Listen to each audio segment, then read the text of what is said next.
Welcome back to the deep dive. Today, we're exploring a really compelling question sitting right at the intersection of, well, human experience and this cutting edge tech. Yeah, it's about how cancer patients make these incredibly personal decisions about their care. Exactly. And specifically, how researchers are trying out new tools, these large language models or LLMs to, analyze patient stories. How does that compare to the traditional human methods? It's a space where the clinical side meets the deeply human. Understanding a patient's path through cancer means navigating emotions, relationships, grappling with tons of information, interacting with a really complex system. And qualitative research, actually listening carefully to patient stories is just essential for getting that kind of understanding. Absolutely. And our source for this deep dive takes us right into that space. It's a recent study done in partnership with Seoul National University Bundon Hospital. And what they did is pretty fascinating. It really is. They took the same set of interviews with cancer patients and basically ran them through three parallel analyses. Okay. One by human researchers, the traditional way, and then two others using different large language models, specifically ChatGPT 4o and Gemini Advanced Pro 1.5. So a direct comparison. Yeah. Their goal was to see what each method revealed, right? Where the insights maybe lined up, and critically, where they were different. Yeah, figuring out what advanced AI really brings to the table when you're analyzing these rich personal narratives, especially in a high-stakes context like healthcare. So our mission here is pretty clear. Unpack what they found and what it really tells us about using AI to try and understand human experience. Okay, so let's set the scene a little bit more. Why is this kind of research, the qualitative stuff like patient interviews, why is it so vital for understanding something like the cancer journey? Well, because the patient experience isn't just, the medical diagnosis or the treatment plan you see on a chart. Right. It's a journey with so many non-clinical layers. The emotional processing, the social support they get or sometimes don't get, Yeah. how they perceive and interact with their doctors and nurses, the practical challenges they face every day. Qualitative methods let us capture that depth, the why behind the decisions, the kind of felt experience of navigating illness. Right. You get the nuance that like a checklist or a quantitative survey just can't capture. Exactly. And traditionally, you have trained human researchers spending hours, just hours, with these interviews, analyzing them meticulously. What are the strengths of that human approach? Well, the main strength is really the human capacity for interpretation, for understanding context. Researchers can pick up on subtleties, things that aren't explicitly said, implicit meanings, emotional tone, even things like sarcasm or hesitation in someone's voice. Yeah. They understand how a person's identity, their life circumstances, how that shapes their experience. That kind of depth, that interpretive validity is a huge strength. But it is incredibly resource intensive, isn't it? Like time-wise. Oh, absolutely. Analyzing transcripts, developing coding frameworks, getting researchers to agree on themes. It's a process that takes weeks, often months. Wow. And there's also the potential, despite everyone's best efforts, for researcher bias to subtly creep in and influence the interpretation. Okay, so this is where the study brought in the large language models, the LLMs. We know they're powerful for processing text. What's their potential role in this kind of qualitative analysis? Well, LLMs are incredibly efficient at spotting patterns, summarizing text, extracting information from large amounts of data, and doing it quickly. Right. So the thinking is, maybe they could speed up the initial stages of analysis, perhaps flag potential themes or pull out relevant quotes much faster than a human could. Makes sense. However, using them for this kind of in-depth qualitative interpretation is relatively new territory. Right. And crucially, they aren't blank slates. Oh, right. They carry the patterns and, yeah, the biases from the huge amounts of text they were trained on. Exactly. Yeah. Which is why studies like this one are so important. We really need to see what actually happens when you apply these tools to sensitive, nuanced data like patient narratives. So tell us about this study's setup then. How did they actually pit the human analysis against the AI? Okay, so they took 33 semi-structured interviews. These were, in-depth conversations with cancer patients about their experiences, their decisions, the challenges they faced. Got it. The participants were mostly women, averaging around 57 years old, dealing with various cancer types, though breast cancer was the most common in this group. And then the kind of magic trick. The same 33 interviews went through three separate analyses. Precisely. One analysis by the human investigative team, Okay. one using ChatGPT 4, Right. and one using Gemini Advanced Pro 1.5. And they gave the AIs identical prompts, basically asking them to identify the main themes and pull out supporting quotes. Okay, this is where it gets really interesting. Let's look at what each analysis found, and maybe more importantly, how their perspectives differed. What were the key themes the human researchers zeroed in on? The human analysis was deeply focused on the psychosocial and emotional landscape of the journey. That was really central. Okay. They identified themes like emotional coping, experiences with the healthcare system trust, communication support structures like family and society, how patients processed information and made decisions, and of course, the impact on their quality of life. So it sounds like they were really trying to capture the internal experience, the relationships. What kind of quotes or examples really illustrated those themes in the human analysis? They captured the raw emotional weight. I mean, one really powerful quote they highlighted was about the moment of diagnosis. The patient said, "It was clear it was cancer, and that's the moment when the helplessness of the disease began. Because from that moment, you're basically sent to decide alone what to do with this information now." Wow. That really captures that sense of isolation, doesn't it? Profoundly, yeah. And navigating complex information, that must be a huge part of it too. Oh, absolutely. The human analysis pull quotes showing how patients kind of process overwhelming information over time, like this one. The first time I had a mentor who told me, it comes the first time. If you don't understand immediately, it will come the second time. If you don't understand immediately, the third time you'll understand. And that's how it was. It shows that learning curve, that kind of gradual Well, understanding. exactly. And they also captured the very different experiences people had with healthcare providers, right? Yes, and that illustrates the deeply personal nature of trust in the system. They found, quote, contrasting, say, a specialist someone called an angel with another provider described as kind of arrogant. Mm-hmm. It just highlights how those individual interactions really shape the overall experience. Yeah. And the human analysis was also really good at capturing the nuances of family support. Everything from a partner who took all the management upon himself to family members who felt like bench players the whole time. That's quite a contrast. It is. And they pulled quotes about the immense weight of these difficult decisions, like an oncologist presenting a really stark choice: "You'll die," which led the patient to conclude, so what's left for you to decide, either die or do the treatments? Absolute choice, very easy choice.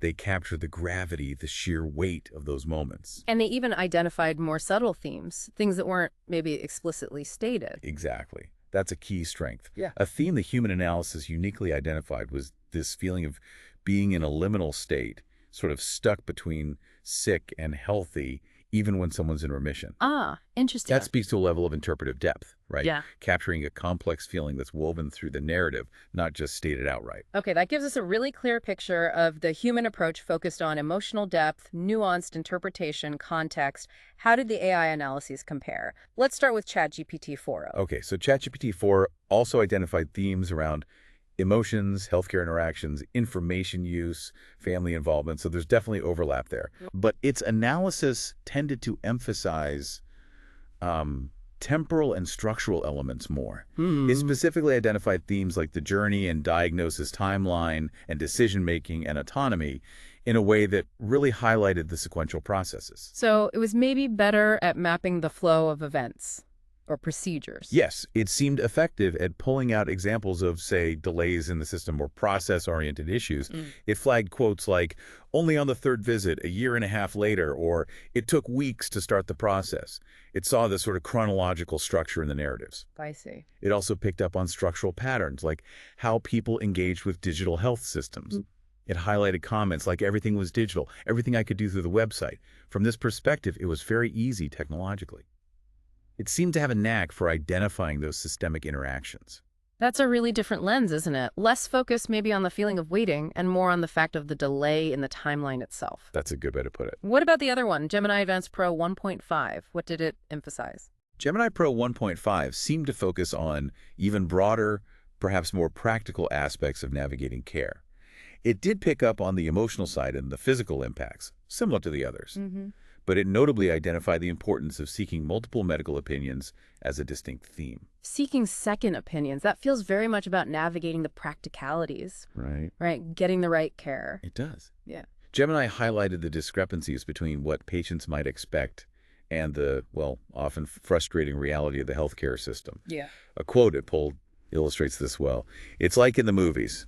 You have cancer. An hour later, they take you downstairs. Yeah. In reality, it doesn't work that way. Yeah, definitely not like the movies. Right.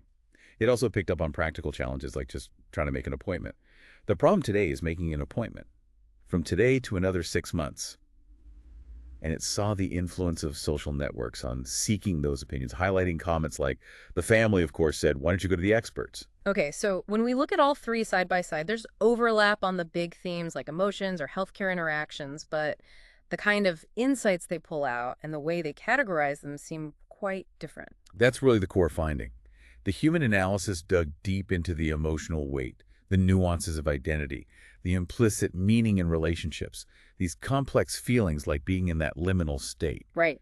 The LLMs, while fast, were more attuned to identifying structural patterns, temporal sequences, the practical interactions within the system.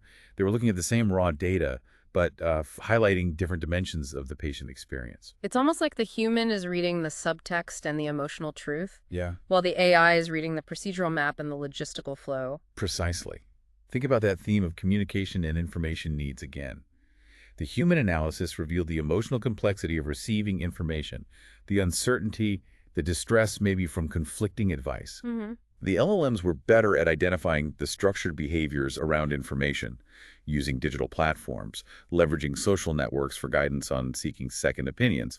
Same topic, but viewed from completely different angles. And from a practical research perspective, how did the resources compare? Time, effort? Well, the human analysis involved weeks of intensive work coding, interpretation, discussion. Right.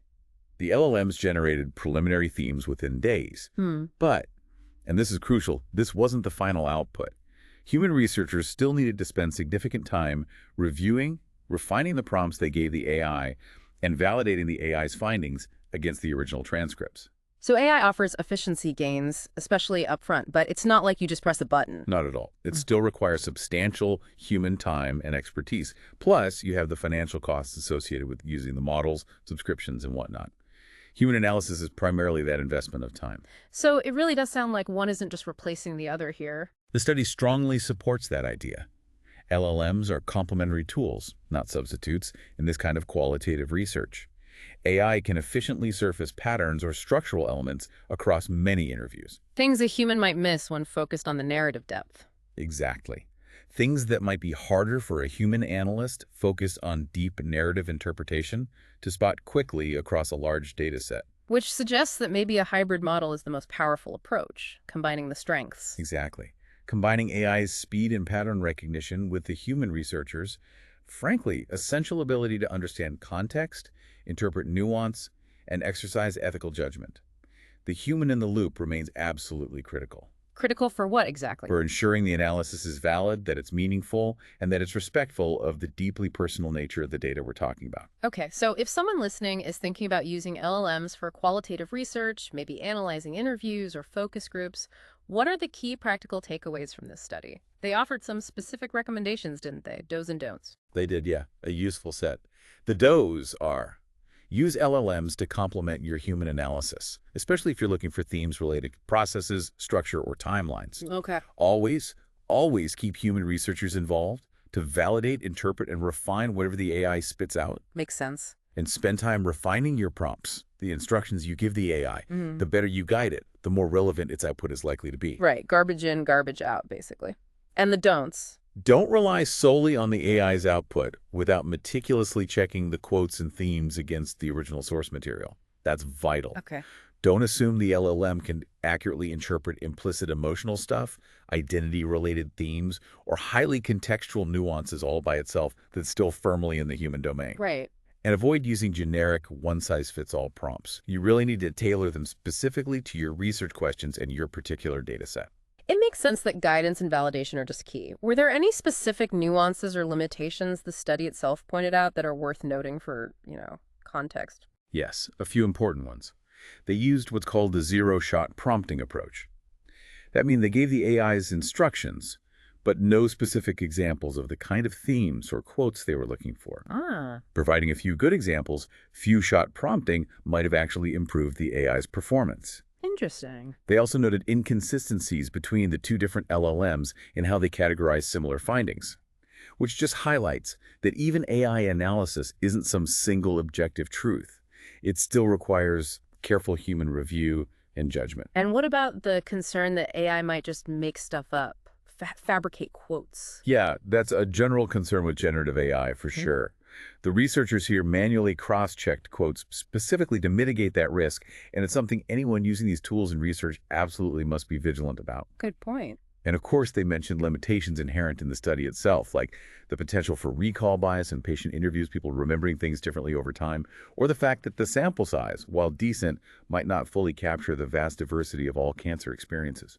Okay, so bringing this deep dive full circle back to you, the listener, what does all this tell us? Well, I think it shows that truly understanding something as complex, as personal, and as challenging as a patient's journey through cancer care requires looking at it from multiple angles. It's not just one thing. Right. AI offers these powerful capabilities for efficiency, for spotting systematic patterns, the timelines, the procedures, the logistics. Yeah, the what happened when and how the system worked parts. Exactly.